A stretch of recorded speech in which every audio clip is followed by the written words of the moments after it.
এই বোনটা যে যে কোথায় থাকে যেন যে এই যে আচ্ছা গ্রামে থাকে। এখন যে জিনিসটা হচ্ছে আমরা ফায়দার জন্য যেটা করতে চাচ্ছি, আমি ফায়জার যে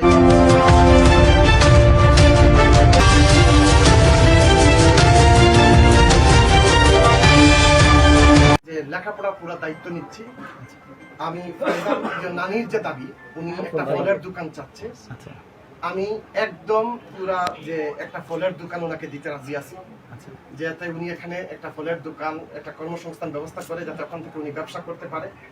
যে পুঁজি টুজি সহ প্রয়োজন হয় 2-1 মাস এই যে ফলের দোকানে যা যা করা লাগে সবকিছু আমি যে আমার ট্রাস্টের পক্ষ থেকে করা হবে, যাতে আমরা যে এক্সপেক্ট করতেছি উনার হয়তো মাসের রেভিনিউ মিনিমাম ROI যাকে বলি, রিটার্ন অন ইনভেস্টমেন্ট, মিনিমাম 40-50 হাজার টাকা হয়তো মাসে ওনার আসতে পারে।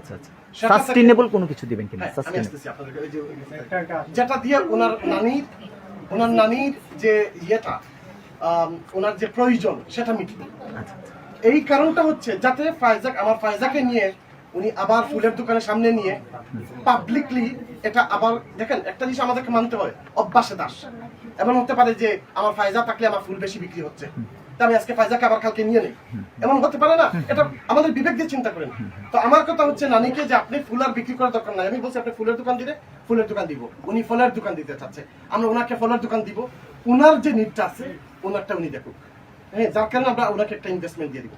ফায়জার জন্য আমি চাচ্ছিলাম যে ওকে যে এই স্কলারশিপ না কিটা পায় যে ওকে যে মানে ওকে হচ্ছে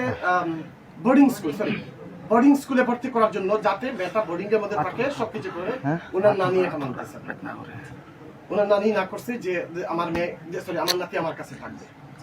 আবার ওনার নানির কিন্তু ওর যে ফায়জার বাবা কিন্তু ফায়জার তো বাবা আছে কিন্তু ফায়জার মা নাই, কিন্তু ওনার নানির যে হাজবেন্ড ওটা কিন্তু লাগি যে ফায়জার আপন নানা না, ওটাও কিন্তু ওনার পরের বিয়ে। সো এই যে অবস্থা, উনি মনে রিক্সা চালায় নাকি এগুলো করে, মানে যাই হোক। আমি তো এখন যে জিনিসটা হচ্ছে ফায়জার নিরাপত্তা কি, ফায়জার নিরাপত্তা ফায়জার যে নানা আছে উনি দিতে পারবে না, যেহেতু উনি ব্লাড না। নিরাপত্তার ব্যাপারে কারণ হচ্ছে গিয়ে আজকে তাই ভাইরাল, 1 মাস পরে কিন্তু তাই এই অবস্থান থাকতো না। তখন এর ভিতরে যে কোনো একটা যে দুর্ঘটনা ঘটে দিতে পারে, যে ঘটনার কারণে আমরা সবাই কিন্তু এটার লাগিয়ে আমরা যে দায়বদ্ধতা নিতে হইব।